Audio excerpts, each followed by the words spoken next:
Today's episode is sponsored by Newspapers.com, the largest online newspaper archive. Newspapers.com makes it easy to find your family's story, with more than 500 million digitized newspaper pages from the 1690s to today.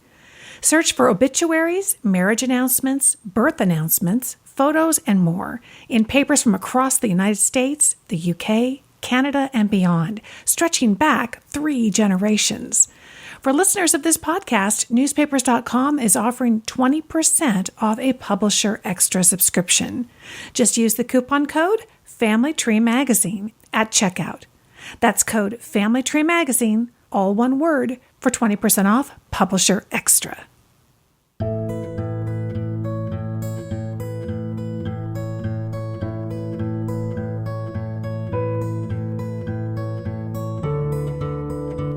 Welcome to the December 2022 episode of the Family Tree Magazine podcast. I'm Lisa Louise Cook.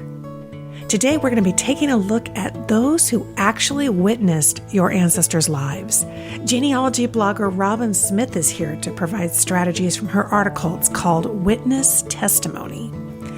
Then in our Family History Home segment, we'll find out what we should do with our old family photo negatives. The photo detective, Maureen Taylor, will be here to help us with that. And in our Best Websites for Genealogy segment, we're climbing your family tree at WikiTree with founder Chris Whitten. Then we'll wrap up the episode and the year at the editor's desk with Family Tree Magazine's editor, Andrew Cook. As always, we have a lot to cover, so let's get to it. First up is Tree Talk.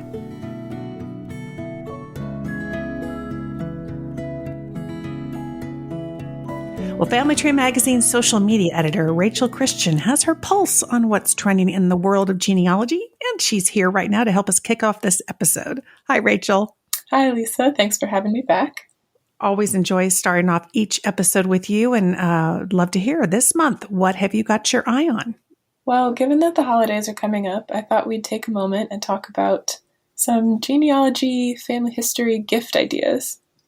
And it probably doesn't come as a surprise to anybody, but if you look at kind of the holiday trends for this year, spending is generally down. People aren't, breaking the bank on gifts this year.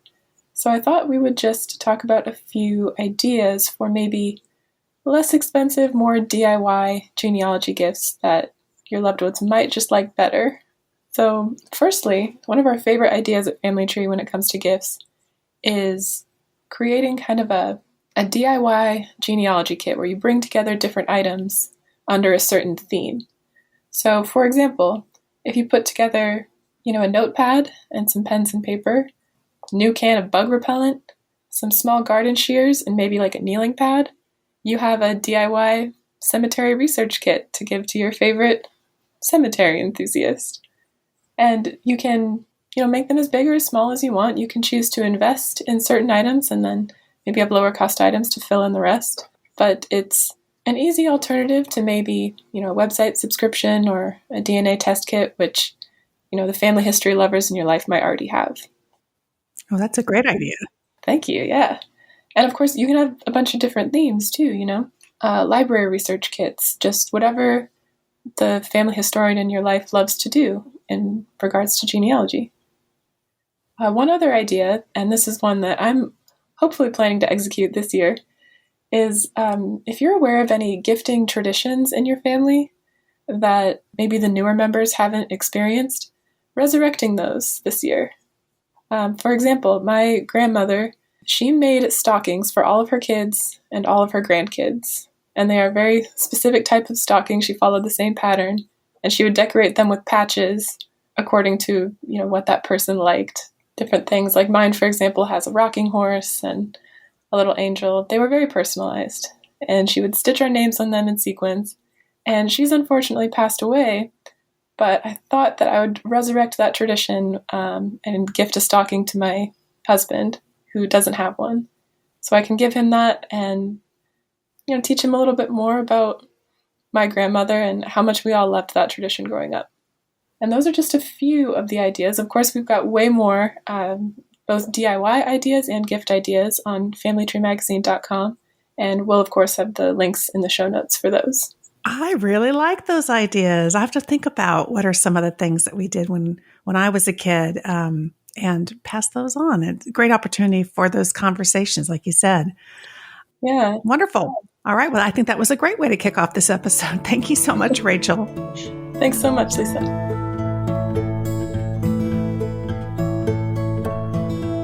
We may not have been around when our ancestors lived, but there were witnesses to the important events in their life. And in her new article for Family Tree magazine called Witness Testimony, author and genealogist Robyn Smith explains how witnesses can help you in your genealogy research. And I'm very happy to say she's here now to tell us more about it. Welcome to the show, Robyn. Hi, such a pleasure to be here with you today. I'm so happy to have you Thank here. you for inviting me. Of course. Yes. Of course. We were just chatting. I think we met years ago at a conference, and you have certainly been continuing to be busy in the genealogy world. You're blogging on reclaiming kin. Is that right? Yes. That's been my passion project for more than a decade now. And so that's where I share all the tips and all the things about skill building that I've learned. So the focus is skill building, but also I focus on the special challenges of researching the enslaved as well. And since Zoom, I actually also offer webinars through that, through Reclaiming Kin as well. So it continues to grow and my audience continues to grow, and it's just a pleasure. Oh, fantastic. I know it's a wonderful community, the genealogy community. And I learned a lot from your article in Family Tree magazine. And I wanted to chat with you a little bit about that because I think researching witnesses is fascinating. And it's something that maybe people don't always think about. You know, we focus on the names we recognize and not so much on the ones that we don't. I'd love to have you kind of give your elevator speech, if you will, is why should people be taking the time to research witnesses?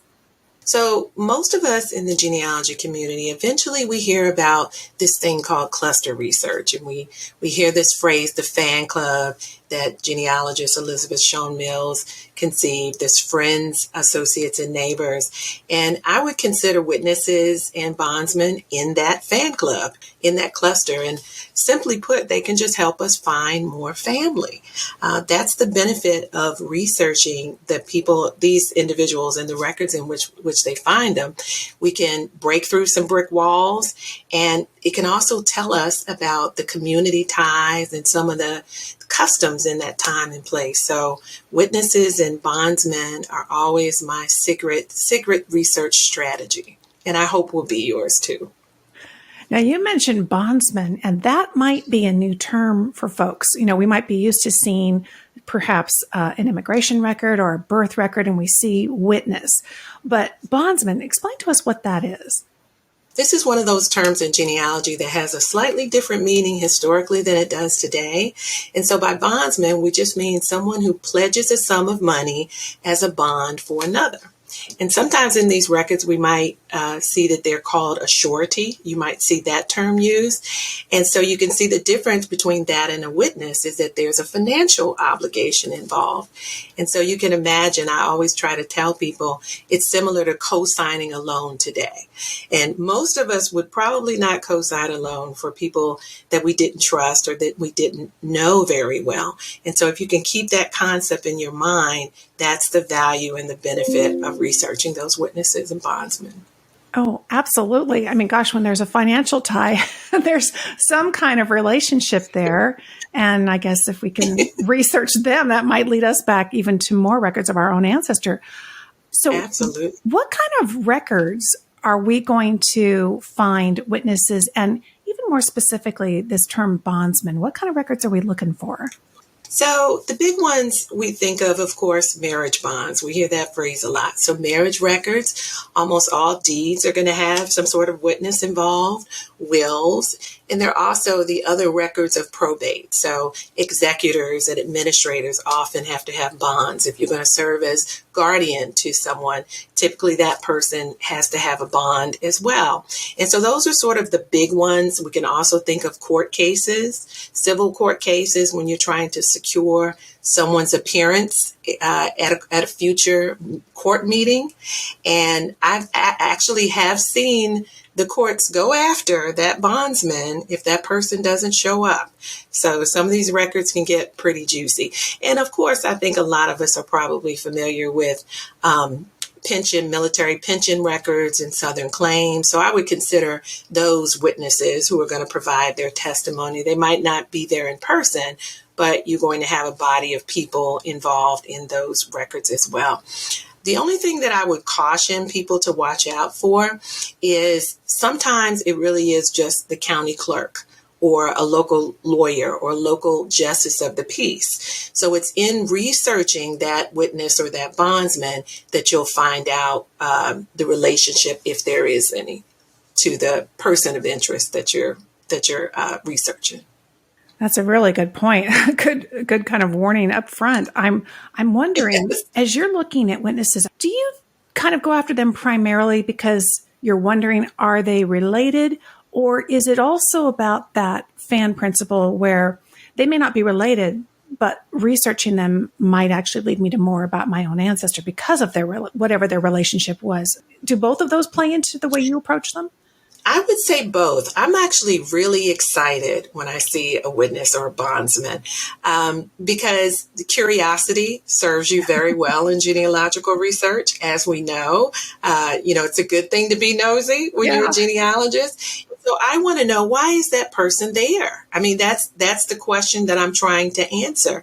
And more than a few times, it has led me to more family that I didn't know about, particularly if that individual had a different surname. Now, another got you is that sometimes they end up in the records with just their initials, right? So we first got to confirm who that person is before we're ready to say that they're related to our person of interest. So there are some sort of cautions that we need to be aware of as we're doing this research. But it's another stone to overturn as you're doing your research. And I love it when I see a person listed in a record. I'm excited. Me too. I feel like, oh my gosh, I finally have another avenue that I can pursue, yes. Particularly in the brick walls. So in the article, you kind of help people figure out exactly what the process would be. I mean, you have a 3-step research process, which I think is great because sometimes you see that name and then you're not sure how to go about it. Walk us through just briefly what that 3-step process is. So the first thing that I do when I find a document concerning my ancestor that has a witness or bondsman, the first thing I do is transcribe the document.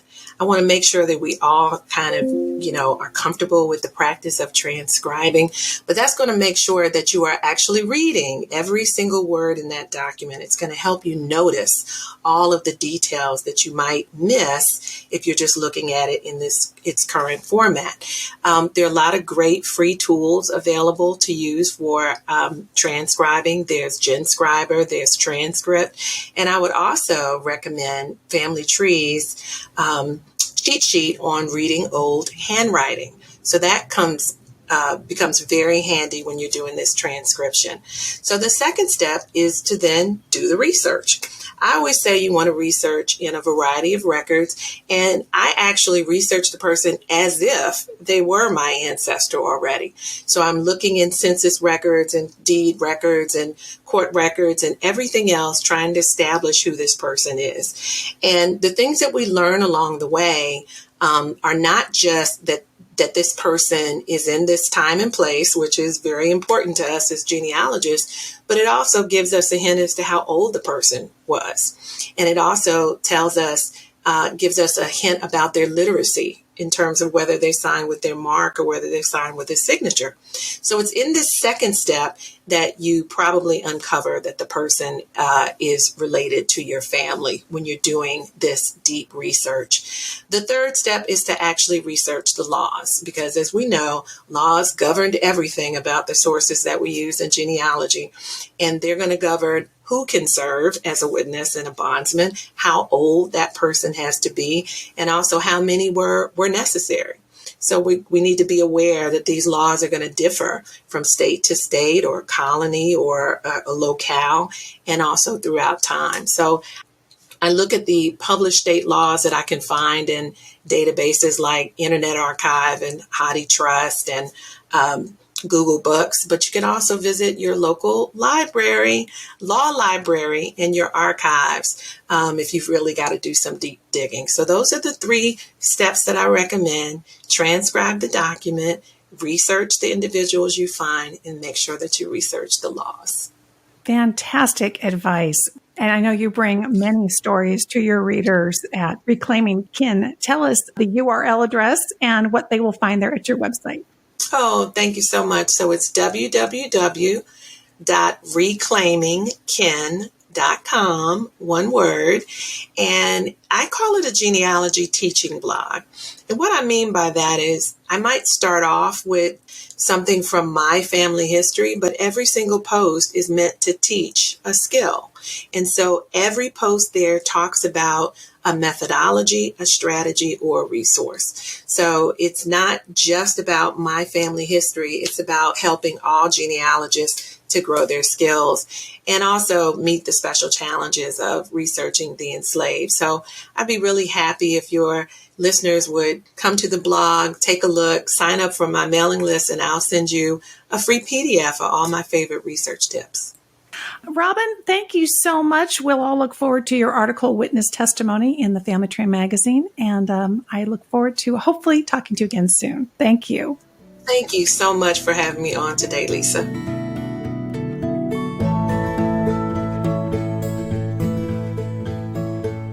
In this episode's Family History Home segment, photo detective Maureen Taylor is here to help us learn how to care for photo negatives and why they deserve a place in your collection. Welcome back, Maureen. Thank you, Lisa. Great to be here. I love this topic. Yes, absolutely. And it's exciting when we have both the option of not just our photos, but the negatives that go with them. But here's the deal. Photos take a lot of precious storage space as it is. And I know many of us get tempted to kind of throw away the negatives just to make room. Why should we hang on to our photo negatives? It's a great question. Negatives are the first thing tossed, and they shouldn't be, because if you have the negative, you can always make a really high quality scan of the picture. This becomes particularly important when I'm thinking of photographs from like the 1970s, when you have those snapshots on that sort of plasticky linen quality paper and it's all blurry and horrible. If you scan the negative, it's sharp. You get a much better quality picture. Yeah, that would be really nice to be able to improve the quality. So maybe we could actually replace some of the ones that are stuck inside those magnetic photo albums. Right. Plus, if you've got the strips of negatives, right, you can then play a matching game. What do I actually have the pictures of that are on the negative, and which ones were never printed? And maybe they're horrible and that's why they weren't printed, but maybe there's some gems in there that never got printed. Or maybe there was a photographer in your family early on and they took like sheet negatives, right? And they just never printed them. Yeah, I actually have a box of that kind of stuff that I got from my grandmother, and it's taken me a while to figure out what actually was printed and put in a book and what is just negatives that she had, this just envelopes and envelopes of negatives. So let's talk about film negatives, because I think a lot of us will have something on film negative. How do you recommend that we care for and store film negatives? So film negatives, it's interesting. They date all the way back to 1884. There were many different kinds of film negatives. But if you're thinking contemporary film negatives from like, our childhood, for instance, then you put them in, if you have strips, like 35 millimeter strips, you'd put them in polyester sleeve notebook pages, for instance. And if you have your grandmother's sheet negatives, you can buy polyester sleeves that are approximately the same size as those negatives. And that's how you want to store them, because they can get scratched. But that said, if you have prints and you have the negatives together, keep them together in the polyester sleeves. So they come in typically an envelope, like there'd be the section with the photos, and then there's a little pocket in front with all the negatives, but we should take those out and go ahead and put those in those special sleeves. Yes, but then keep the negative and the prints near each other so you always know that that's the same roll. So, 20 years from now, somebody's not thinking, oh, I have this sheet of negatives. Where are those prints? You want to keep them together. Yeah, exactly. Yeah. So if we have some of those old negatives and we might want to make some prints, I really like the idea of maybe making some new, fresh, sharper prints of some of those old pictures. You say in the article that we can do this ourselves with our own scanner. So tell us about that, because I know sometimes the scanner will come with a special little insert plate or something. Do we need that? What do we need? So you can do that on your flatbed scanner, not an all-in-one machine, copier, fax, printer, those things, not so great. But if you have a flatbed scanner, they do come with oftentimes one of those little trays for you to put your negatives in. Now, number one rule, don't cut the negatives apart. You want the whole strip. Some people cut them into pieces. You don't need to do that. But even easier, if you have the PhotoMime app, they have a way through the PhotoMime app of actually taking a photograph of those negatives and then converting them to a positive. Wow. Nothing could be easier. Now, you said is it PhotoMine or PhotoMime? It's PhotoMime, PhotoMyne. But if you do use your flatbed scanner, you can do something with PhotoMime, and therefore you don't have to expose your negatives to temperature and humidity changes, especially temperature changes from the heat of the scanner. You don't have to fuss with, well, how am I going to reverse them now? PhotoMime does it all for you. So it actually converts it into from negative to positive, it sounds like. It's very cool. It's a real time saver. Now, I don't think you're going to get 1200 DPI with that, which is really a preservation standard, but you have to weigh which is more important. Having the really high resolution, maybe you can convert that to a higher resolution later, or just merely having a really good quality scan of your negative for preservation purposes. I mean, you don't want somebody to toss the negatives. I never want anyone to toss the negatives, but Lisa, I never want people to toss their pictures either. I don't really win on these. I don't really win these cases. It's so hard. There's just not enough storage space. There's not enough space. No, I like the idea of being able to kind of convert them all, and then you could really take a look at them, and maybe then you pick the one or two you want to do on your flatbed and really make it a nice, larger size, something that you can print and maybe even frame. That's right. That's right. Exactly. It's a process. Well, you mentioned also in the article that there's such a thing called glass negatives. Now, I'm not even sure I've ever seen one of these. So what are they, and do they require special attention? Oh, my goodness.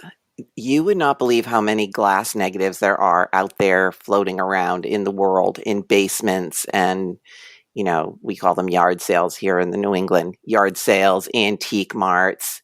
I mean, there's a whole glass negative collector network on Facebook, for instance. So there are two types of glass negatives. There are the early glass negatives, which are on thicker glass, and the photographer actually coated the chemicals on the glass surface themselves. Then there are the manufactured glass negatives, so you could buy them by the box. And I actually, in my camera collection, have a early 1900s camera that actually took glass negatives. It has a little backing that you pop the negative in to take a picture. But what happens with glass? Glass breaks. So you have to be particularly careful both handling them so you don't cut yourself, but also handling them so you don't drop them. The problem with glass negatives is sometimes the image, which is called the emulsion, will flake away from the negative. So you have to be extra careful. So what do you do with these? If Gaylord.com sells special boxes that actually have a photo-safe sort of foam insert so you can store your glass negatives upright. A lot of these glass negatives, no one knows where the prints are or if they were ever printed.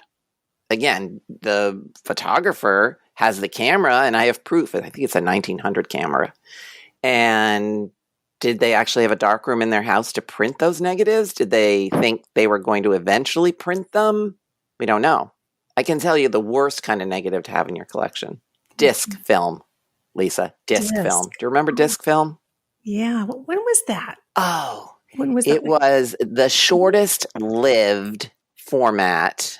Here it is. Disc film was manufactured after 1973, but it only was around for a little bit, and they're teeny tiny little negatives. So it was a special camera. You pop the disc in. What could go wrong? Takes terrible picture quality. Terrible picture quality. And now you have them, and you can't do much with them. There is one company, and it's in the article. They have on their website, we can print from disc film. I don't know if it's worth it. It reminds me of those discs we used to put in the viewers. The viewer you put up to your face when you're a kid, and the Viewmasters. Viewmaster, yeah. Those are better quality. Those are better quality. That's not simple. Disc film. That's not saying a lot. Wow. Well, you do say a lot about negatives and photos in your article. It's called History in Reverse, which I think makes a lot of sense for negatives. It's in the February 2023 issue of Family Tree Magazine. I encourage everybody listening, go check it out. If you've got negatives in your collection, this is going to be a wonderful reference guide for you. And Maureen, tell folks where they can find you online to keep in touch with you.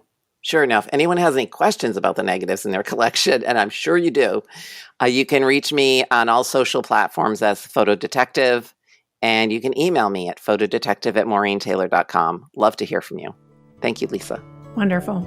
Okay, I promise I won't throw my negatives away. I'm going to just go start organizing them now. Thank you. Please.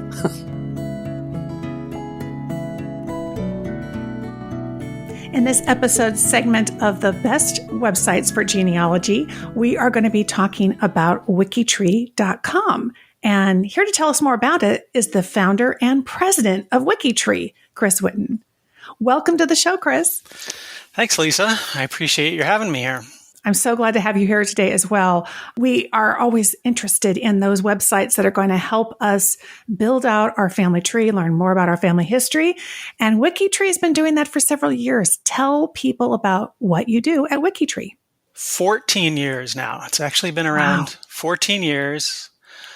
So WikiTree is completely free. It's open to everybody. It's a community, like really more than a website. It's a genealogy community. So it's all for collaboration. We're growing a single family tree. We like to say it's not your tree or my tree. It's our tree. It's a tree we all share. So it's sort of like, a lot of people are familiar with the family search tree. It's somewhat like that. There's also Genie and a few others around the world that are doing this single family tree idea where everybody collaborates in one environment. What sets WikiTree apart, I think, is really that we are a community. It's very much a supportive group. We place a big emphasis on sourcing. So we're the most accurate single family tree available, and we have a lot of fun. That sounds terrific. And I know that for many people, it makes them happy when they hear that there is that emphasis on sourcing. Of course, with family trees, we worry about if we get connected with a tree that isn't correct, then we have more problems than we started with. Tell us a little bit more about that. What are some of the mechanisms on your website that help and facilitate the sourcing of the information that's going into the trees? Well, first and foremost, we ask that every piece of information that somebody puts on WikiTree has a source. So even if you're saying, this is from my Aunt Sally, or this is the family tree that was handed down to me, you have to at least say where it came from. And then that gives people a starting point for the collaboration, so that if somebody else then comes along and says, well, you know what, I have different information. And, what's your source? And you can compare and come to a conclusion. So that's interesting. That does sound a bit like the family search tree in terms of it being one tree. Does that create any other challenges? What if people disagree about the information that they're putting on? Oh, yeah. People disagree all the time. I mean, that's human beings get together and try to work together, and they will argue and have problems. Probably one of the most really special things about WikiTree is this culture that we've developed over the years. Because we've been around 14 years, and it's very much community based. Like, I don't know if I mentioned, it's totally free for everybody. And we don't have any full-time employees. This isn't run by this big team of people. It's almost entirely volunteer based. The team we have is just part-time and there to support the community. So there is a whole set of policies and procedures that's developed over the years from the ground up to work out problems like this. That's really unique, and it sounds very special. How did you decide from the beginning that free was going to be the price, and how do you keep the lights on when you do it free? What's the model there? It has been challenging at times, but for the past, the first 7 years I did this, and it was a struggle, and we quite honestly lost money. But we figured out we had to reach a point where we're getting enough visitors that we can pay for ourselves with advertising. And so we now get about 1.5 million visitors a month. And so we do have the big advertisers. Like if you come on WikiTree, you'll see MyHeritage, Ancestry ads, ads for DNA tests. But if you sign our honor code, if you register as a member and sign our honor code, the ads essentially disappear. So members don't even see ads. And non-members, the ads they see are not as offensive as what you see on a lot of places out there on the internet. So really, it's just a balance that we had to reach, and we reached it years ago. So now it's quite comfortable where the community, doesn't even have to see the ads, and it's all free for everybody. Oh, that's great to know. So I imagine you do get lots of people who are first-time visitors. You're popping up perhaps in Google search results. What do you recommend is the best way to get engaged with the website? Do you jump right in? I know you get the free account. What do we do next? Yeah, that's a good question. Probably the biggest complaint about WikiTree is that it can be overwhelming. Because it's a very large community and it's evolved over a long time. It's very, elaborate. Like there are there's just thousands of little corners of WikiTree where you have people, collaborating on their, Mayflower ancestors over here, or, working on translating, obscure Latin documents over here. There are a lot of independent developers who have created tools that work with WikiTree. And so some of those can be, a little bit complicated and intimidating. So we try to keep it all simple, but we do realize that it can be a bit much for the new user. So really the first thing you do is you just register. Just log in and you get that free guest account. And if you want to put something on your profile, you upgrade that to what we call a family member account. And that's just, one more step. A lot of us have family member accounts for our family members. So the third step is to sign that honor code that I mentioned before. And that's just these 10 basic principles. Things like saying we cite sources. That's number one. We collaborate. We work together. We give credit when credit is due. We respect copyrights. We respect privacy. So it's this very simple, 10-point honor code. You read it in 2 minutes. And as long as you agree with that, you say yes, and then you move forward to the next step. And if you want help, when you want help, it's there. There's this really vibrant community in the discussion forum. There's live online chat. There are video chats you can do. There are one-on-one personal mentors you can get. There are training programs in various projects. So as involved as you want to be in whatever areas you want to be involved in, you can. I just recommend taking it one step at a time and trying not to get overwhelmed. All right. Well, it's wikitree.com. And Chris Whitten, thank you so much for joining us here today. I appreciate it. Thanks, Lisa.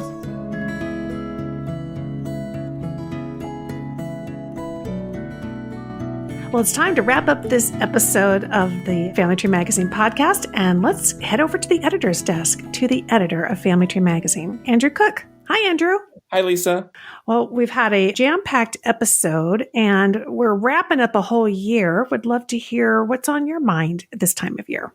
Well, it has been a big year, looking sort of at the year in review. And when I came on the December episode last year, I said it was going to be a year of big record releases, and it definitely turned out to be. So we knew that the 1921 census of England and Wales was going to be released in January via Find My Past, and it certainly was. And here on this side of the pond, we had the 1950 U.S. federal census in April.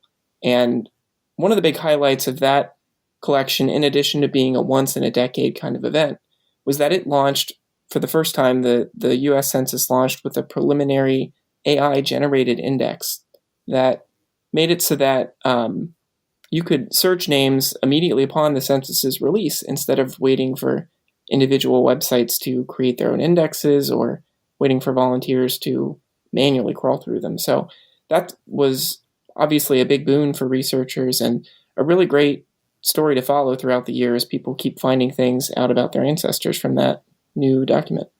Yeah, I think the whole review of that isn't quite finished yet either, which we kind of expected to see at this point. Yeah, there's a little bit of give and take too. You never know how well the artificial intelligence is going to work. Right. We talked earlier on a previous episode about the Beyond 2022 project. That was exciting to see. Yeah, that's been a few years in the making. If you listen to that episode, of course, you'll know that the Public Record Office in Dublin burned down during the Civil War in 1922. So this project sought to virtually recreate these records and make them available to the public, and that launched earlier this year as well. So that's a great resource for anyone who has Irish genealogy, particularly for whom they had lost those records.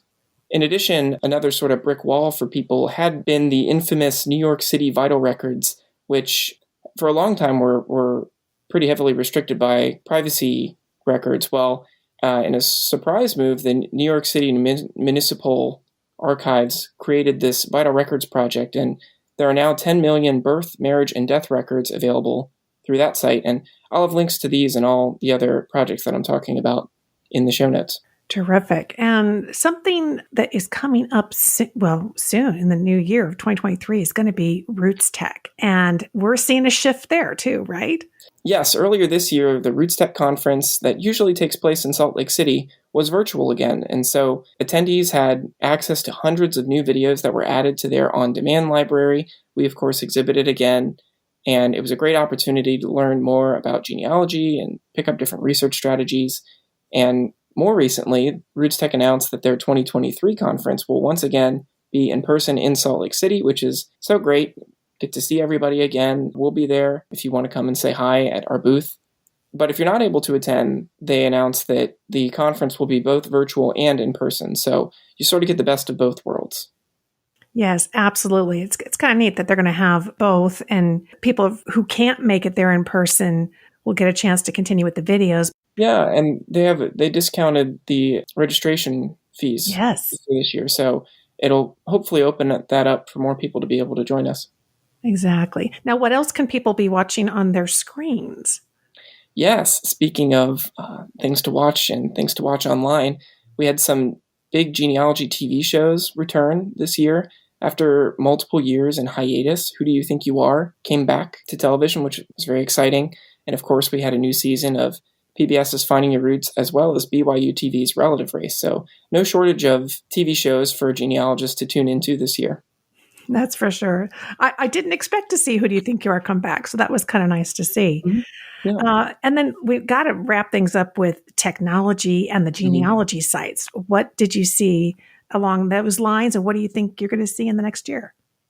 Well, the big genealogy websites always are pushing out new and exciting tools and record releases, and this year, of course, was no exception. So here are sort of the quick hits. Ancestry DNA announced a couple new DNA tools throughout the year.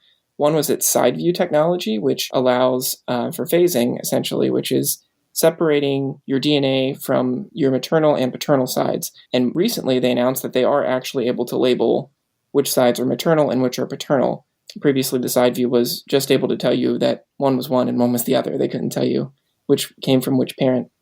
And Ancestry also announced a long-anticipated chromosome painter to allow you to dig in more deeply how you share DNA with your relatives.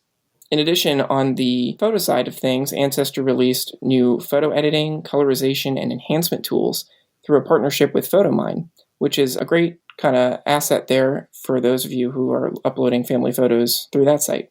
Not to be outdone, MyHeritage released Live Story, which adds audio storytelling elements to the AI-generated picture movements that kind of went viral last year when it was called Deep Story. And in addition to that, MyHeritage is also partnering with Jewish Den to release some records. And sort of to round out the big genealogy websites, Find My Past added its long-anticipated tree search functionality, which allows its users to search other users' family trees on the site. Yeah, that was a big update and kind of exciting to see. I know that they thought about it. They took their time and were very thoughtful about bringing it forward. So many big innovations this year. Okay, well, you're right. A lot came to fruition in 2022, and we will have links to lots of these things in our show notes. It's always great to talk with you. It's been a terrific year, and I'm really looking forward to seeing you at Roots Tech in 2023. Yes, how great will that be? Maybe we'll see some listeners too. Absolutely. See ya. Thanks, Lisa.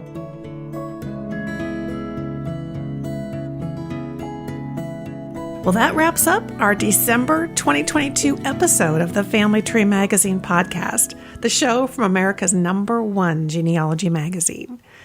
Now, the Family Tree team, again, wants your thoughts on our podcast. So please take a moment to complete our short survey, which you can find at familytreemagazine.com/survey. We're really looking forward to hearing from you. This is your show. As always, I'll have links on the show notes webpage for this episode to everything that we talked about today. You can find the show notes at familytreemagazine.com/podcast. Thanks again for joining me today. I'm Lisa Louise Cook, and you can visit me at my website, genealogygems.com. And there you'll find links to the Genealogy Gems podcast and Genealogy Gems YouTube channel. And until next time, have fun climbing your family tree.